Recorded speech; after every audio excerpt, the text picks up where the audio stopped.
يا ربنا اعترفنا بأننا اقترفنا وأننا أسرفنا على لظى أشرفنا يا ربنا اعترفنا بأننا اقترفنا. Assalamualaikum warahmatullahi wabarakatuh.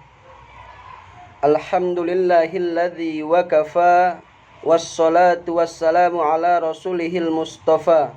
Asyhadu an la ilaha illallah wahdahu la syarikalah, wa asyhadu anna muhammadan abduhu wa rasuluhu la nabiyya ba'da.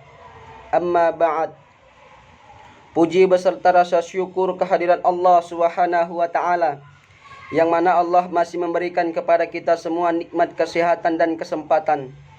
Seterusnya salawat dan salam terus tercurah ke junjungan alam, yakni habibina wa syafi'ina wa maulana Muhammad, dengan lafaz Allahumma salli ala sayyidina Muhammad wa ala ali sayyidina Muhammad. Assalamu alayka ya Rasulullah, assalamu alayka ya Habiballah. Yang saya hormati Bapak dosen, yang saya hormati teman-teman seperjuangan. Baik, di sini saya akan mempresentasikan PowerPoint makalah PKN dengan judul Demokrasi Pancasila. Dosen pengampu Al-Mukarram Al-Ustadz Ade Aryandi Saputra, MPDI, yang dipresentasikan oleh nama Paramalan Harahap, NIM 120201150000, kelas PHKD. Baik, di sini sudah sama-sama kita lihat rumusan masalah. Yang pertama, apa pengertian dari demokrasi? Yang kedua, bagaimana sejarah demokrasi? Yang ketiga, apa norma yang mendasari demokrasi? Yang keempat, bagaimana perkembangan demokrasi di Indonesia? Yang kelima, bagaimana tantangan demokrasi di Indonesia? Baik, di sini sudah sama-sama kita lihat pengertian demokrasi. Dilihat dari sudut pandang secara etimologis, demokrasi itu berasal dari bahasa Yunani kuno, yakni demos dan kratos. Demos berarti rakyat, dan kratos yang artinya kekuasaan atau kedaulatan. Maka bisa disimpulkan bahwa demokrasi adalah kedaulatan rakyat. Demokrasi merupakan tatanan hidup bernegara yang menjadi pilihan negara-negara di dunia pada umumnya. Demokrasi lahir dari tuntunan masyarakat barat akan persamaan hak dan kedudukan yang sama di depan hukum. Itulah pengertian demokrasi. Seterusnya, sejarah perkembangan demokrasi. Munculnya demokrasi pada hakikatnya terkait dengan penolakan hak-hak feodal dan kekuatan monarki absolut dengan menanamkan rasionalisme dan liberalisme, serta adanya kemauan masyarakat untuk menolak terhadap penguasa atau pemerintah yang absolut. Sedangkan menurut sebagian ahli ilmuwan Islam ketika itu, antara lain Ibnu Sina, Ibnu Khaldun, Ar-Razi, Umar Khayyam, Al-Khwarizmi, tidak saja berhasil mengembangkan pengetahuan Persia kuno dan warisan Yunani kuno, melainkan berhasil pula menjadikan temuan mereka sesuai dengan alam pikiran Yunani. Pemuliaan ilmuwan Muslim terhadap kemampuan akal ternyata telah berpengaruh pada bangkitnya kembali tuntutan demokrasi di masyarakat barat. Itulah sejarah perkembangan demokrasi. Seterusnya, norma-norma yang mendasari demokrasi. Menurut Henry B. Mayo menyatakan bahwa demokrasi didasari oleh beberapa norma, yaitu dengan 1. Menyelesaikan penyelisihan dengan damai dan secara melembaga. Yang kedua, menjamin terselenggaranya perubahan secara damai dalam suatu masyarakat yang sedang berubah.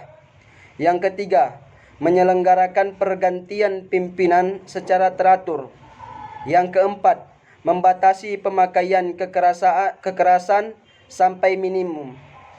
Yang kelima, mengakui serta menganggap secara wajar adanya keanekaragaman dalam masyarakat yang tercermin dalam keanekaragaman berpendapat, kepentingan, serta tingkah laku. Yang keenam, menjamin tegaknya keadilan. Baik, di sini sudah sama-sama kita lihat bagaimana perkembangan demokrasi di negara kita, negara Indonesia. Sudah sama-sama kita lihat perkembangan demokrasi di Indonesia menurut berbagai referensi yang ditemukan dapat diklasifikasi menjadi 4 periode, yaitu periode 1945 sampai 1959, periode 1959 sampai 1965, periode 1965 sampai 1998, dan periode 1998 sampai sekarang. Terkait dengan perkembangan demokrasi Indonesia, sebagaimana pada periode yang dimaksud akan dibahas pada uraian singkat berikut. Demokrasi periode 1945 sampai 1958 dikenal dengan demokrasi parlementer. Demokrasi periode 1959 sampai 1965 disebut demokrasi terpimpin. Demokrasi periode 1965 sampai 1998 merupakan era Orde Baru, tepatnya masa pemerintahan Presiden Soeharto. Demokrasi periode 1998 sampai sekarang dikenal dengan era reformasi. Begitulah perkembangan demokrasi yang ada di negara kita, negara Indonesia. Seterusnya, tantangan-tantangan apa saja yang terdapat di dalam negara kita Indonesia tentang demokrasi. Demokrasi di Indonesia terkesan hanya untuk mereka dengan tingkat kesejahteraan ekonomi yang cukup. Sedangkan bagi golongan ekonomi bawah, demokrasi belum memberikan dampak ekonomi yang positif buat mereka. Kemudian, melemahnya ekonomi akan berdampak luas pada bidang lain, seperti masalah sumber daya manusia. Titik sumber daya manusia yang lemah jelas tidak bisa memperkuat demokrasi, bahkan justru bisa memperlemah demokrasi. Itulah kesimpulan atau poin-poin makalah PKN yang dapat saya sampaikan. Mudah-mudahan bermanfaat bagi kita semua, terkhusus bagi saya pribadi. Sekian dan terima kasih. Mohon maaf atas segala kekurangan. Akhirul kalam. Assalamualaikum warahmatullahi wabarakatuh.